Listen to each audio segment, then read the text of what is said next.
One thing that we know, they used bunches of to build this colony or nails of all different sizes. But the nails of that time period don't look like the ones that we use nowadays. Back then, it didn't matter how small or how big the nail was, they were square, 4 flat sides. Modern nails are round and smooth because they're made by machines and factories. Their nails were square because they were hammered out by hand with hammers. Square just happens to be the fast, easy way to do it. Rose heads? The hammer flattens the top, the anvil flattens the bottom. Every time I strike, I'm flattening 2 sides. Corner turn, hit it again, 4 sides, square nail. Put a point on it, I just go back and forth on 2 sides. That'll keep it square as I stretch it out to a point. So square was the fastest, easiest way to make a nail with a hammer, and that's why they made them square. It just made more sense.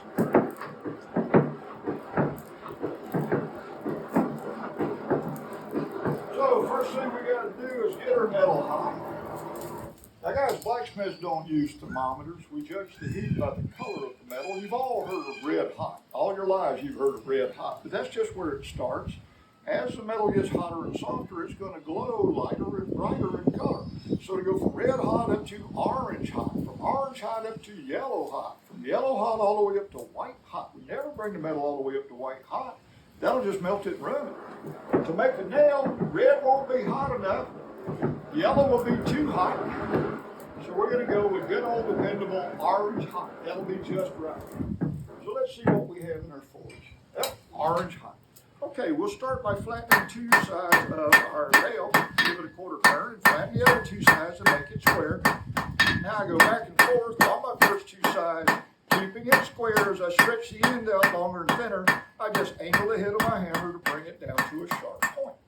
While it's still hot and soft, I get to decide how long our nail is going to be, because right now it's way too long to be a nail. So we'll use this cutting tool called the Hardy to just tap in 4 deep notches.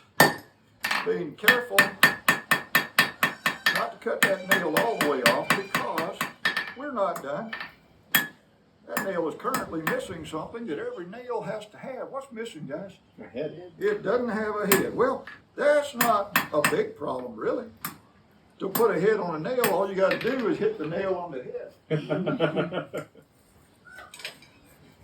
Well, that's how it works. You get the metal hot to make it soft so you can use your hammer to squish it, like squishing Play-Doh or modeling clay.